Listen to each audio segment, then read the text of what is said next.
I want to walk you through what I do in the saddle when I'm working with my wood. I've been doing this for 58 years. I want to get from a dull chisel to supercharged in a super sharp in about a minute. So it doesn't take very long. Here I've got a chisel, it's super shiny on the bevel. Everybody would look at this and say, wow, that is so sharp. But in actual fact, I've been using it for an hour, it needs sharpening again. All chisels need sharpening after about an hour of use, no matter the make. So there you go, I've got my chisel, I've got my coarse plate, my medium plate and my superfine plate, and I've got a piece of wood, plywood with leather on one side and plain wood on the other. Both of them will super shine that bevel, as you will see in a minute.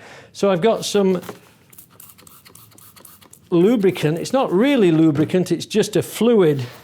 And what I'm going to do is sharpen the bevel. So that's my coarse level of sharpening there.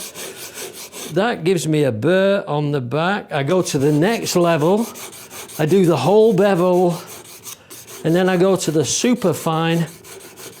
And that is it. So that actually will do for just about any carpentry work. But when we're working in the real realms of really fine woodworking, it's not enough. So I go on the strop, bevel down, and I pull this about 30 times.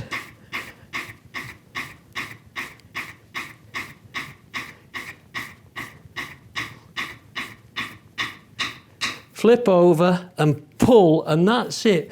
My chisel is super sharp now, so everything that this chisel does for the next hour will be super fine.